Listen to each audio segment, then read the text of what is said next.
Welcome, Matt Lois. It's been my long time desire to kind of really show people what is basic calculus rather than just showing what is differentiation of sin x, cos x. People used to memorize a lot of formulas when it comes to calculus, but they always never questioned what is calculus. I don't think they enjoyed it much because of the formulas all around. I think I would try an approach so that can help people to really understand what is calculus. So, calculus, the need of calculus is the idea all behind this. For any regular drawn line based things, line based graphs, calculus was not much necessary, I should say. Only when things were not like linear, when things became curve based, calculus was very much coming into picture. So, one of the most used forms is dy by dx in calculus, but people use it a lot without really knowing what it is. So is dy a value? Is dx a value? What does this actually mean? So the way people write dy by dx, they kind of understand dy is a value and dx is a value, but it's actually not like that. It is looking into change of your y, which is what is y. Y is basically what we consider as our function in x. So change of our y with respect to change in x. When this change in x is like very much close to zero, we used this formation back then when calculus was invented as del x. When del x, the change in x was very, very close to zero, then what will be the change in y? So this idea was very eventual for the creation of what is so called celebrated calculus.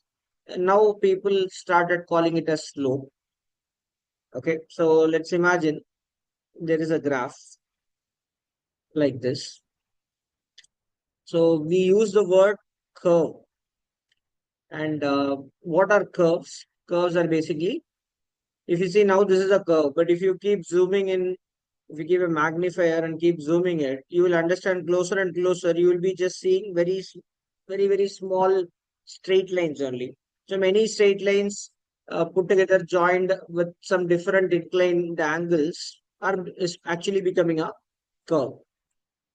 Now, from this point, let's say for every point of the curve, I'll be able to draw a tangent line, and I'm trying to measure the angle it's making with the x-axis. Then people call this as tan theta, is to be the slope of this particular line, tangent line. But in fact, calculus evolved with the idea if there's any point, and if it's moved infinitely by a very small distance to another point, then the gap between this P to Q, if we zoom and see this, it should be like this. It will be like made of that small straight line. And if you take the vertical component, the horizontal component, there'll be a small angle that it is making. I'll just show it a little bigger to you. So the same points which P and Q, which are so close, if we zoom and see, so joining of P and Q, that small, infinitely small straight line. So joining by the vertical and the horizontal segments, it's making a small angle. So there is a y value change here. This is like change in the y value happening here. This is the change in the x value happening here between this points P to Q. When I could write this as when P point moves towards Q, the change in the y value happening with respect to the change in the x value happening. So this is what we called it as slope. Okay, and point P is moving to that infinitely very closely placed point Q. Then the change in y value happening with respect to the change in x value happening. So this is what is the entire idea behind slope. Okay. So just to add up to the fun facts, I also thought about proving y a square plus b square equal to c square. That is proving Pythagoras theorem as such. But one information that we need to look out for that is we should be remembering what is area of square formula. area of square formula is side square. We all know this. So I'm just going to use that fact to prove back our Pythagoras theorem. So let me take a square of side length 2 units. And on the other hand, I'm taking a right triangle whose side lengths are 1 and 1. But by Pythagoras theorem only you say 1 square plus 1 square equal to hypotenuse square. Then you will be getting to know that hypotenuse value is root 2. But we are going to prove this idea on the reverse way. So I'm going to choose the midpoints of the square, or the sides of the square. I'm going to connect them.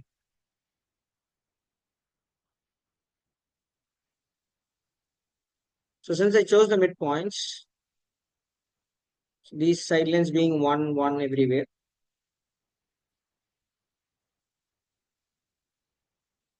So you can notice that the area of these triangles are basically half into 1 into 1, right? So each of this, there are 4 triangles. Triangle number 1, triangle number 2, triangle number 3, and triangle number 4.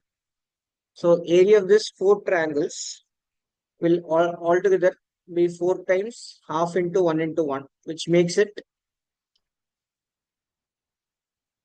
2, correct? That means what is this? We know by angle chasing, you understand this angle be 45 degree, this angle be 45 degree, same this side 45, this side 45. That will make this angle as 90 degree. You'll understand this shaded shape at the middle is a square. If this outside 4 triangles are adding up to area of 2, and I know the area of the bigger square is 2 square 4, if I remove those 4 right triangles, I'll be getting area of 2. So that means the area of this in between square is also of area of 2.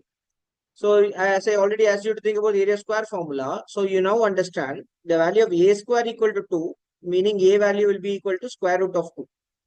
So this proves that I am proving Pythagoras theorem in the reverse direction.